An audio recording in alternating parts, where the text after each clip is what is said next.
లేదని అబద్ధాలతోటి కోర్టులో అఫిడవిట్ వేయడం అనే మాట మాత్రం వాస్తవం.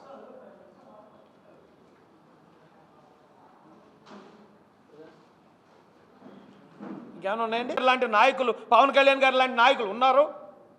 వారి అండతో మా మీద అవమానాలు చేస్తున్న ప్రతి ఒక్కరిని కూడా ఖచ్చితంగా ఎలా ఎదుర్కోవాలో అలా ఎదుర్కోవటానికి రంగం అంతా సిద్ధమై చట్టపరమైన చర్యలు తీసుకుంటాం. ఆ రోజు మాట ఇచ్చారు ఆయన. మేము మర్చిపోయినా, మేము అడక్కపోయినా ఆయన సుబ్రహ్మణ్యం కేసు మీద మళ్ళీ సిట్ వేశారండి. ఆ సిట్టు అధికారుల దర్యాప్తులో ఎవరెవరు ఉన్నారో ఒకళ్ళొకళ్ళు బయటకు వస్తున్నారు. బయటకు వస్తున్న ఈ క్రమంలో సిట్టు దర్యాప్తుని పక్కదో పట్టించడానికి, సిట్టు దర్యాప్తు పర్ఫెక్ట్గా వెళ్తే అసలైన నిందితులు ఇంకా బయటపడతారనే భయంతో దాని మీద చంద్రబాబు నాయుడు గారు అధికారంలోకి రాగానే, ఆయన అధికారంలో లేకముందే రాజమండ్రి మహానాడులో ఓ మాట ఇచ్చారు సార్. మేము అడిగాం, మా మీద ఇన్ని దాడులు జరుగుతున్నాయి సార్, రేపు గవర్నమెంట్ మారిన తర్వాత విషయంలోనో మీ మాట నమ్మి ప్రభుత్వానికి యాంటీగా వెళ్ళి అబద్ధాలు ప్రచారం చేసే వాళ్ళు జైలుకి పోతారు. ఇంకెంతకాలం ఉపయోగించుకుంటారు సార్ మమ్మల్ని? ఏమంటే ఇదే జగన్మోహన్ రెడ్డి గారికి గులకరాయి తగిలింది ఎలక్షన్ ముందు. హత్యా ప్రయత్నం అని గోలగోలు చేసి గగ్గోలు చేశారు. 2019 ఎలక్షన్ ముందు చిన్న సూదిలాగా అది కేంద్ర కార్యాలయం వైసీపీతోటే సరిపోదు, ప్రతి గ్రామంలో కూడా ఈ స్థాయి చైతన్యం తీసుకెళ్తాం. వైసీపీ పార్టీ దళిత కాలనీలోకి దిగాలంటే భయపడే పరిస్థితి కల్పిస్తాం. దయచేసి ఇప్పుడు కన్నా మారండి. మర్యాదగా 2 రోజుల్లో అనంతబాబును గనక చట్టానికి అప్పగించకపోతే 200% చెప్తున్నానంటే, ఆ రోజు దళితుల ఆత్మీయ సమ్మేళనం మంగళగిరి టీడీపీ ఆఫీసులో 30-40 వేల మంది వచ్చారు. ఈరోజు అంత గుచ్చుకుంటే అయ్యి బాబోయ్ చచ్చిపోయాడు, అంతే చచ్చిపోయాడు, ఇది హత్యా ప్రయత్నం ఇదని చెప్పి గగ్గోలు పెట్టారు. ఎవరినో భోషిని కంటే కాదు నన్నే అన్నాడు, భోషిని కంటే పలానా తిట్టు, మా అమ్మని తిట్టారని చెప్పి గగ్గోలు పెట్టి తెలుగుదేశం పార్టీ కార్యాలయం మీద, పట్టాభి గారి ఇంటి మీద దాడి చేయించిన ఇదే జగన్మోహన్ రెడ్డి గారు.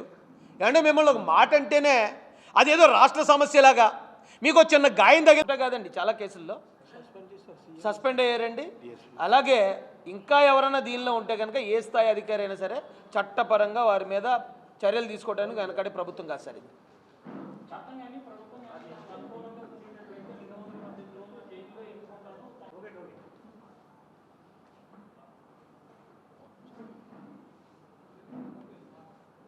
ఓకేనండి, మంచి కోసం చెప్పాను అనుకుంటారా? లేకపోతే మీ మీద గతంలో మీరు చేసిన దారుణాలకి చిర్రెత్తుకుపోయిన ఒక దళితులుగా మేము మాట్లాడుతున్నాం అనుకుంటారా? మీ విజ్ఞతకు వదిలేస్తున్నాం. మర్యాదగా అది మాత్రం చేయండి. మంగళగిరిలో ఉన్న వైసీపీ కేంద్ర కార్యాలయాన్ని ముట్టడిస్తాం. దళితుడు ఆత్మగౌరవం ఏంటో వైసీపీగా కాదు, ఈ దేశంలో దళితులకు వ్యతిరేకంగా పనిచేసే ప్రతి ఒక్కడికి చూపిస్తాం.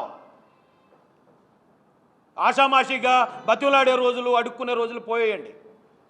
ధన్యవాదాలండి. ఈ విషయంలో మాత్రం రాష్ట్రంలో ఉన్న కుల మతాలకు అతీతంగా ప్రజలందరూ ఈ రాష్ట్రంలోని దళిత సమాజానికి మద్దతుగా నిలబడాలని మీకు హృదయపూర్వకంగా కోరుతున్నాను. అలాగే తెలంగాణలో ఉన్న తెలుగు మొత్తం రాష్ట్రం అంతా అట్టుడికేలా చేస్తారు అంటే, మా పిల్లల్ని చంపేశారండి, చంపేసి ఆ శవాలను తీసుకెళ్ళి ఇళ్ల ముందు విసిరేస్తే మీరు ఆ నేరస్తులకి మీరు ఎలా కొమ్ము కాస్తున్నారు? మీరు ఆ నేరస్తులను ఎలా అయినా నేను మర్డర్ చేశానని ఒప్పుకున్నాడు. ఆయన ఏమీ నేను మర్డర్ చేయలేదు నా మీద ఆరోపించాడని చెప్పలే, ఆయన నేను మర్డర్ చేశాడని ఒప్పుకున్నారు. ఆయన ఒప్పుకోకుండా ఉంటే ఖచ్చితంగా జగన్మోహన్ రెడ్డి గారు ఆయన్ని 10 రోజుల్లో తీసుకొద్దారు వెనక్కి. ఆయన ఒప్పుకోవాల్సిన పరిస్థితి స్థానిక ఎమ్మెల్యే కొండబాబు గారు క్రియేట్ చేశారండి. ఎందుకంటే రెడ్ హ్యాండెడ్గా పట్టుకున్నాడు ఆయన. రెడ్ హ్యాండెడ్గా పట్టుకున్నా ఇంకా తప్పించుకోలేక అది ఒప్పుకోవాల్సి వచ్చింది. ఒప్పుకోవడం మరి అందుకు ఒప్పుకున్నాడా, లేకపోతే అసలైన నేరస్తులను తప్పించుకోవడానికి ఈయనొక్కడే బలవుదామని ఒప్పుకున్నాడని మనకు. పార్టీ కార్యాలయాన్ని రాష్ట్ర వ్యాప్తంగా ఉన్న దళితులందరూ ముట్టడిస్తాం. ఎందుకు చెప్తున్నాను ఇదంటే, మీరు గతం నుంచి దళితులకి మీ అధికారంలో ఉన్నప్పుడు, జగన్మోహన్ రెడ్డి గారు అధికారంలో ఉన్నప్పుడు దళితులకు మీరు చాలా అన్యాయాలు చేశారు. మేము భరించుకుంటూ వచ్చాం, సహించుకుంటూ వచ్చాం. కానీ ఇప్పుడు ఎవరైతే దళితులను చంపారో వాళ్ళకి మీరు నజరాలను ప్రకటించి, వాళ్ళకి మీరు షెల్టర్ ఇచ్చి, చట్టాన్ని నుంచి కూడా తప్పించడానికి మీరు అధికారంలో లేనప్పుడు కూడా ప్రయత్నిస్తే ఇది దళితుల ఆత్మగౌరవ సమస్య. కాబట్టి దళితులందరూ కేంద్ర పార్టీ కార్యాలయం, వైసీపీ కార్యాలయాన్ని ముట్టడించడానికి ఎక్కువ రోజులు సమయం లేదు. నేను మర్యాదగా మీరు అధికారంలో ఉన్నప్పుడు, జగన్మోహన్ రెడ్డి అధికారంలో ఉన్నప్పుడు జగన్మోహన్ రెడ్డికి వ్యతిరేకంగా మంగళగిరి తెలుగుదేశం కార్యాలయంలో ఒకసారి దళితులందరూ గర్జించారు. దానికి రెండింతలు మూడింతలు ఈ రోజున, ఆ రోజు ఆత్మీయ సమ్మేళనమే, కానీ ఈరోజు వైఎస్ఆర్సీపీ కేంద్ర కార్యాలయం దళితుల గర్జనని చూడబోతుంది. మీరు ఇప్పుడు అనంతబాబు నేరం చేశాడు, అది ఆయన ఒప్పుకున్నాడు. ఆయన ఒప్పుకున్న తర్వాత కూడా ఆ రోజు ఆయన అరెస్ట్ చేయనివ్వకుండా స్థానిక కాకినాడ మాజీ ఎమ్మెల్యే దూరంపూడి చంద్రశేఖర్ రెడ్డి గారు ఆయన దాచిపెట్టారట. అప్పుడు కూడా వారు తలచెల్లయింది. ఆ రోజు కనుక ప్రస్తుత ఎమ్మెల్యే గారు కొండబాబు గారు లేకపోయి ఉండుంటే ఈ రోజున అసలు ఈ హత్య విషయం బయటికే తెలియదు, బయట ప్రపంచానికి తెలీదు. యాక్సిడెంట్ అని క్లోజ్ చేద్దరు ఆ రోజున. ఎప్పుడైతే కొండబాబు గారు అడ్డుపడి ఈ విషయాన్ని బయట తీసుకొచ్చారో ఆ వెంటనే నారా చంద్రబాబు నాయుడు గారు, లోకేష్ గారు దీని మీద వారు స్పందించి ఇమీడియట్గా దీని మీద యాక్షన్ తీసుకోకపోతే మా ప్రభుత్వం వచ్చాక ప్రతి ఒక్కరి మీద చర్యలు తీసుకుంటామని వాళ్ళు హెచ్చరించడం వల్ల 4 రోజులకు 5 రోజులకు తూతు మంత్రంగా అయినా అరెస్ట్ చూపించారు. జగన్మోహన్ రెడ్డి గారు ఇప్పుడు అనంతబాబు అనే అతను మర్డర్ చేశాడండి, నేరం చేశాడు. అతను చేసింది ఒక నేరమే, కానీ జగన్మోహన్ రెడ్డి గారు ఎన్ని నేరాలు చేశారు తెలుసండి? ఫస్ట్ ఈ నేరస్తుడైన అనంతబాబుని దాచిపెట్టడానికి ప్రయత్నం చేయటం ఒక నేరం. ఆ తర్వాత ఆయన్ని అరెస్ట్ చేయకుండా అది యాక్సిడెంట్ అని కప్పిపుచ్చడానికి ప్రయత్నించారు, అది మరొక నేరం. ఆ తర్వాత ఆయన అరెస్ట్ చూపించినట్టు చూపించి ఆయన నేర చరిత్రను దాచేసి ఈయన మీద రౌడీ షీట్ లేదు, పాత కేసులు లేవు, ఈయనకి మీరు బెయిల్ ఇవ్వచ్చు అని ఇది వైసీపీ గవర్నమెంట్ నుంచి కోర్టులో అఫిడవిట్ వేయించారు, అది మరొక నేరం. ఇవన్నీ అయిపోయిన తర్వాత కూడా ఆయన జైలుకి వెళ్ళిన తర్వాత లేదు, ఆయనకి మీరు కనుక బెయిల్ ఇస్తే మా గవర్నమెంట్కి ఏ విధమైన ఆక్షేపణ లేదు, మేము అంగీకరిస్తున్నామని చెప్పి సుప్రీంకోర్టులో ఆ పొన్నవోలు సుధాకర్ రెడ్డి ఎవరో ఉన్నాడు, అతనితో ఒక అఫిడవిట్ వేయించారు, అది మరొక నేరం.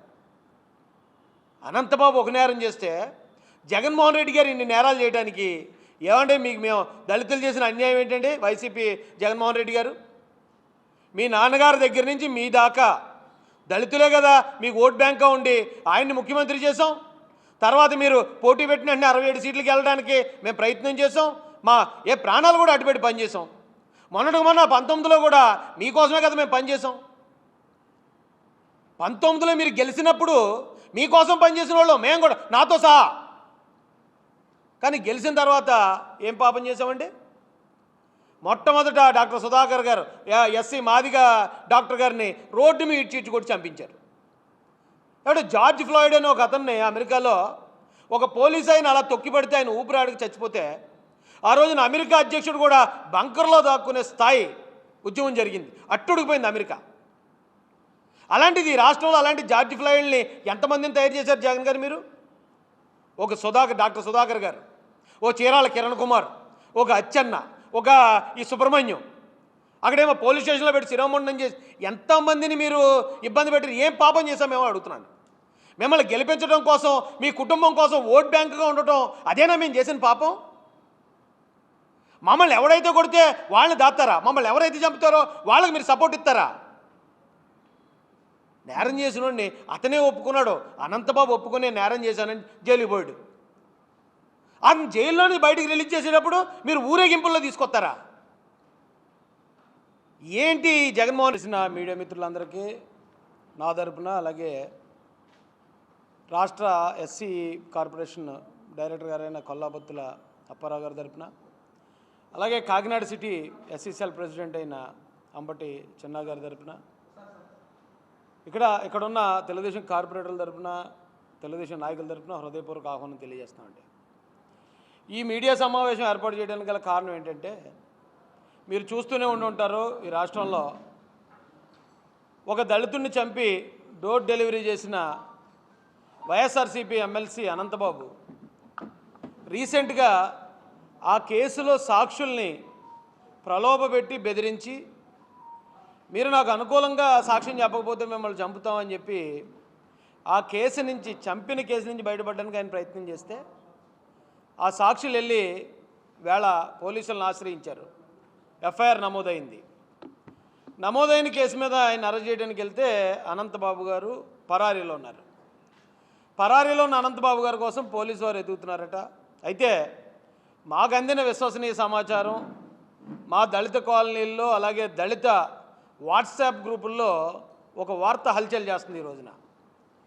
అనంతబాబుని మీరు పట్టుకోలేరు, ఎందుకంటే అనంతబాబు మా జగనన్న ఇంట్లోనే ఉన్నాడు అని వైసీపీ కార్యకర్తలు దళితుల్ని రెచ్చగొడుతూ పెట్టిన ఒక మెసేజ్ ఒకటి హల్చల్ చేస్తుంది. దాని ప్రకారం